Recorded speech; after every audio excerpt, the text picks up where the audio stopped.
I hate fishing. I remember the first time Dad drove me down to Blackwater Lake to show me just what it was he did all day.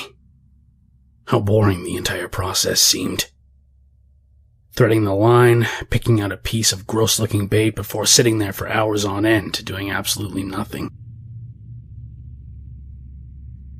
But as much as I hated it, I now understand why he did it. So that's why I've been fishing at Blackwater Lake every day for the past 17 years. You see, my dad was that grumpy old guy who gets mad and chases kids away from the fishing lake, grumbling about how they'll scare the fish. And now, I'm that guy. You'd think it was just because of how bad I hate goddamn fishing, but there's something else to it. When he died, my dad made it clear that he wanted me to follow in his footsteps and spend my time fishing up at Blackwater Lake.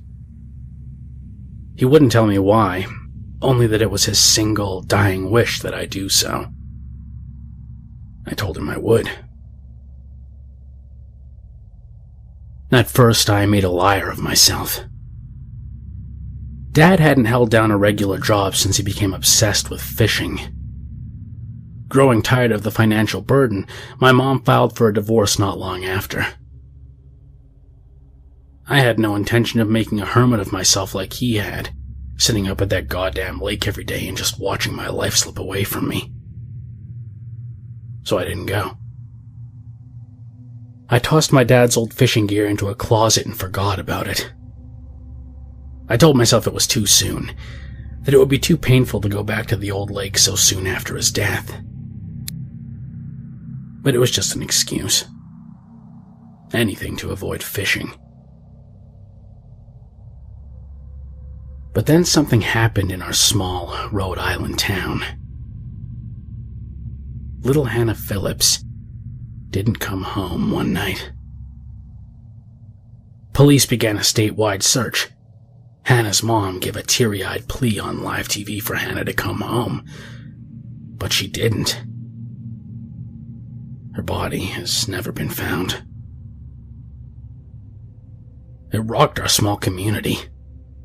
We'd never experienced anything like it, the most scandalous cases of criminality being the odd DUI in a pot farm the cops busted a few years back. But then it happened again. Another girl, same age as Hannah, failed to arrive home from school one day. Her body has never been found either. But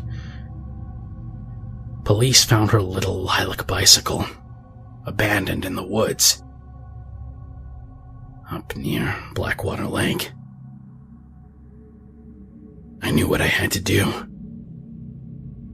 I took my dad's old fishing gear from the closet, loaded it into my car, and drove out to the lake. Packed inside the canvas bag containing the rods and tackle was a small notebook. Scrawled in the tiny, jagged handwriting that I recognized as Dad's were instructions. Use big chunks of raw red meat, just like I showed you when you were a kid. I had packed a whole bunch of beef shin, big bloody cuts of it in the cooler loaded into my trunk. Casting it off was grisly work, but I soon got the hang of it. 2.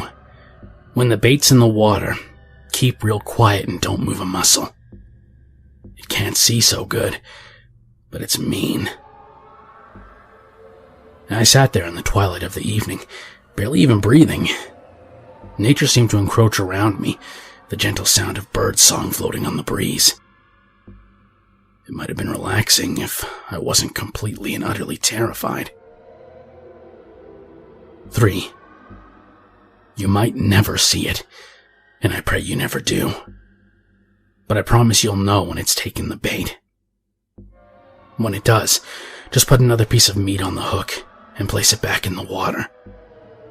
Remember, you're not there to catch it, just to feed it. He was right. What moved in the water before me that first time was huge, but I never even caught a glimpse of it. The deep, murky waters are how black water got its name.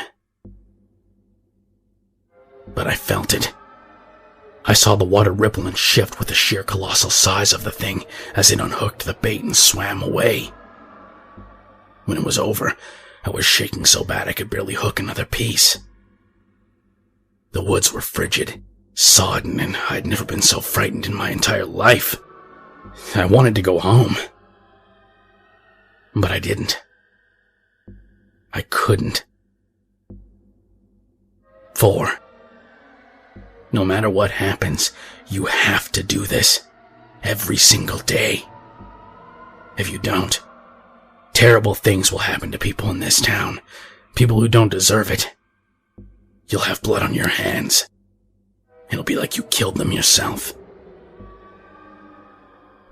He was right on that one, too. I did have blood on my hands. Maybe my dad knew that feeling from experience. Maybe he too had neglected his duties once his own father had passed them down upon death. I hate fishing. But I understand why I have to do it every day. I keep this town's deepest, darkest secret from ever seeing the light of day, just as my dad, grandpa, and great-grandpa have done. There have been no more missing children since that day I took out my dad's fishing gear, since I became that grumpy old guy who chases kids away from the lake. So, I'm almost glad whenever people ask me where I am, what I'm doing. Because the reply is always the same. Gone fishing.